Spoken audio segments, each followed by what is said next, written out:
Preston and Steve on 93.3 WMMR.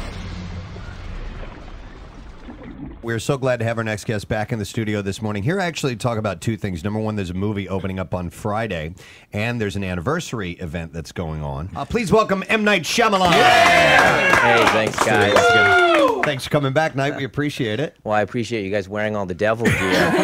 We got our swag. Yeah, we walk in. Everybody's in tight devil muscle shirts here. But your next movie should be about a band of incredible kiss asses. The hats. You got it all going. The whole deal.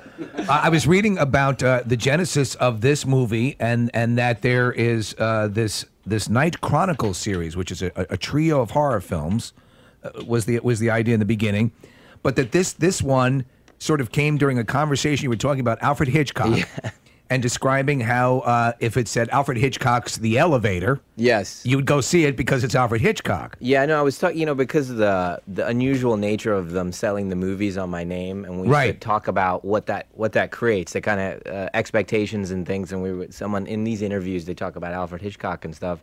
And I was saying, it brings so much to the table. You almost see the movie when you hear his name. And so you could pick anything. And I've said, well, you could pick something innocuous like an elevator and just say Alfred Hitchcock's The Elevator, and you get a picture of a movie. And I said that so many times in interviews in France and around the world. And I was in my hotel, and I was like, oh my gosh, that would be a good movie.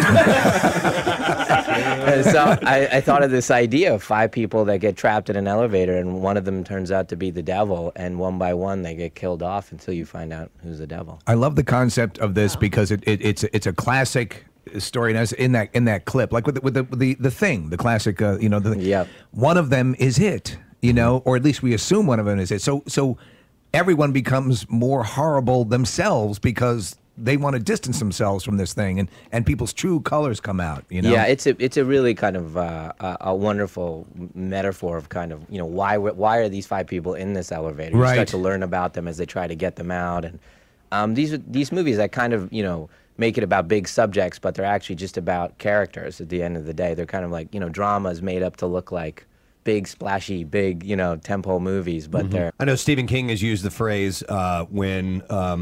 Extraordinary things happen to ordinary people. Right. Is it similar to that type of thing? Yeah, exactly. Okay. And even, when I was developing, the style of, these supernatural thrillers, I said the rooms need to look like rooms I know of. The hallways need to look like my hallways. We should light them that way. Everything should be naturalistic. And so I hire a lot of naturalistic DPs, directors of photography, to do the movie so they feel very normal. Everything feels normal, except the subject of the movie is supernatural. All your movies have that. Look beautiful to begin with, but do look like, and that's what enhances the uneasiness, is that it looks familiar to us. So we feel comfortable in that context and in that environment, and then comes this thing from left field. Now you turned over. The story is yours, yes, but you turned over the directing to a brother team? Yeah, no, well, actually, Night Chronicles is based on the fact that, I write out journals. Like, I get an idea like this one, and then I start filling out a journal with all the ideas I have over months, and it fills up and fills up. And then I'll have another idea, and then I'll grab another journal. It's very ceremonial. Like, if someone actually stole one of my bags, don't ever do that. There's, like, journals in there with all my different ideas. But it takes a year and a half for me to direct a movie. And so, during that year and a half, I usually get more than one idea, and I'm like, oh, I'll do that next. Oh, I'll do that next. And I had these 3 ideas that I loved, and I said, what if I got, like, the best young newcomer talents to come and work on these movies with me? It'd be really fun. That's great. Yeah, and so I sold the 3 movies, and we're making all 3, and this is the first one. I've heard that there can be too many characters in the movie, and it just gets to be too much. Is that's why you correct. Pulled it out? Yeah, I mean, in screenwriting, making movies is all about insinuation. What you don't put in is just as important as what you put in. That's what kills so many. That's what killed the like Spider-Man 3, and they start throwing everything at the wall, and it's too much. You can't get to know a villain. You can't get to know what makes somebody threatening. No, absolutely. I mean, I actually subscribe to this theory. I don't want to get all deep in filming you guys, but there's a brilliant man named Walter Murch who came up with the idea of incompleteness, and I completely think that's the way that filmmaking should be. Kind of you let the audience finish the sentence. So you insinuate a sound, you get a glimpse of a creature, let the audience fill the rest in, and it's terrifying. If we show everything, there's something you disengage. You did that in Signs. Exactly, yeah. With the you first see the alien walking through the alleyway. That scared the hell out of me. Freaked me the F out. It Yeah. did. And the reaction, when you're Uh-huh. watching Joaquin Phoenix, he's watching and he jerks. That's the way we would feel it. Yeah, and even in that movie, what's interesting is the screenplay. Actually, at the end, I had described the creatures as being camouflage, like you couldn't really see them. Right. And at that time, ILM and I could not figure out how to do that. We could not figure out how to camouflage the creature, like a lizard that takes on the textures of the room. Like it kept on chameleon. looking like glass, and so it just wasn't working. So we ended up having to show the alien, but really I wanted to keep it completely ambiguous, so that when you finished the movie, each of you had a different version of that creature. It's interesting that you say that, because one of the first DVDs that I ever owned and watched over and over again was The Sixth Sense, and that was the first time I ever also watched a movie with director's commentary, and I had no idea about a lot of the things that were going on in your mind until I watched it listening to you, like the red showing up when people were dying and things like that. So it's. I do a lot of stuff that nobody gets. Right. But son of a bitch. But I felt like I learned things while watching it, while you talking to me about it, But just the movie standing on its own obviously is an incredible movie too. So it's cool to learn about the movies from your perspective. It's also cool to just watch it and experience it without that.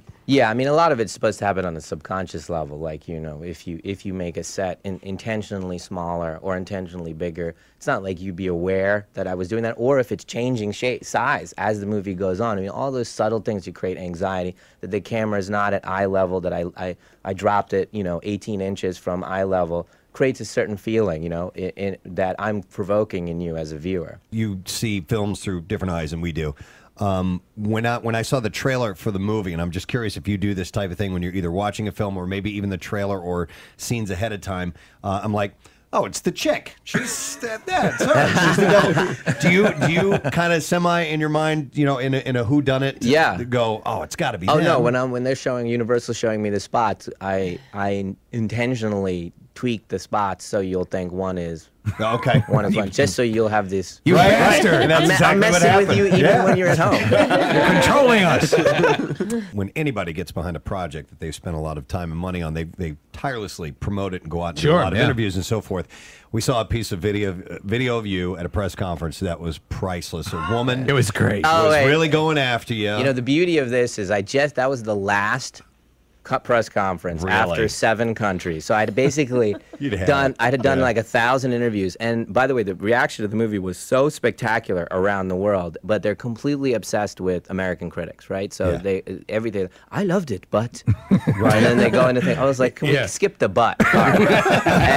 and I got, I literally asked thousands of questions, and one lady asked me a really rude question. And her demeanor was rude in general. And and most of the time I'm totally cool with it. When if it ever pops up, you just go, someone's rude and they say something.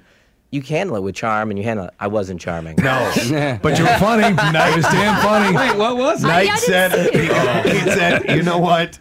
If I thought that way, I would kill myself. This lady basically, when they ask, like, journalists ask a loaded question or something like that, I remember, and the thing is that you feel this, in my way, I felt this every movie. I mean, this exact feeling every single movie, and always time changes it, and I wait for that to happen, like Unbreakable, right? It's coming up on the 10-year. I literally couldn't get up off the sofa because it was such a bad reaction. I was down, and I was upset about it, and a little bit of it, for many years, you'd say Unbreakable, and I would get upset, like I didn't want to talk about it. I remember we'd had you on the phone. It was we were at the other station and at Y100, and you seemed surprised when we said we love that movie. And it must have been at that point because because it began the whole dissonance between what I was feeling for my films and the kind of the immediate sip taste reaction. Right. Yeah. And then as you would see, like, opening day, Unbreakable's a C rating, all right? And then you'd see, you know, when it came out on video, it would be B plus rating. And I go, well, what happened between the C and the B plus? And then in the reviews, like, you know, later, 4 years later, this is the best comic book movie ever made. And then it would start to be like A plus, and when they listed the movies. Thank you for having me on. You guys are always so generous. Loved having you here. And Devil opens on the 17th, and looks like a freaky Twilight Zone-y awesome movie. I'm there. And the Unbreakable anniversary showing is coming up on the 21st, and that's at the Prince. And we will get the details and put that up on PrestonandSteve.com, and we have some music for Night to play out. Got to do that. M. Night Shyamalan. Great to see you. Thank you. We're going to take a break.